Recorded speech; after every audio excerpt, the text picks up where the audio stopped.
Chaz Fagan is the American artist responsible for the now famous tapestry of St. Mother Teresa of Calcutta, the same one that hangs on the facade of St. Peter's Basilica when Pope Francis named her a saint in the eyes of the thousands of pilgrims in attendance that day and the rest of the world that watched the ceremony on television.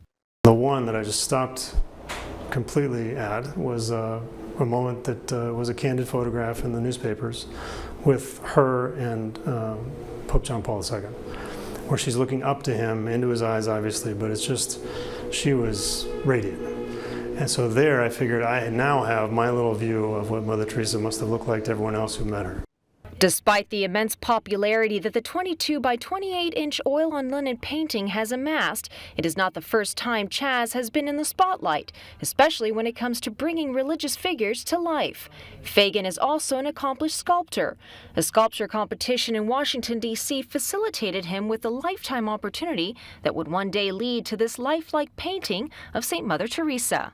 It's a slightly larger than life-size statue of Pope John Paul, which means that when you get up close, really within his little circle, you can look up into his eyes. So it's, and his hands are open and wide, so you see people either hugging him, literally, or just simply holding his hand. The powerful image of Mother Teresa was commissioned by the Knights of Columbus as a gift to the Missionaries of Charity, the order founded by Mother Teresa in 1950. With Mother Teresa, I was struggling a little bit to figure out which direction to take the painting. And Carl Anderson from the Knights of Columbus was in my studio and shared with me a quotation of Mother Teresa's that he liked, and it hit home for me. So it was the hook that I needed. With only 8 weeks to complete the iconic Mother Teresa painting, he describes the tedious process involved in finding the right image that would fully capture the image of Mother Teresa. It's a very simple quote. It's just simply, joy is strength. And I loved it, and the more I lived with it, the more I loved it. And I think that is what drove the expression you see in her face.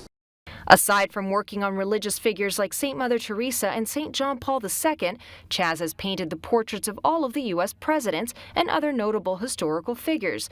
He has a collection that regularly tours the U.S. for the White House Historical Association.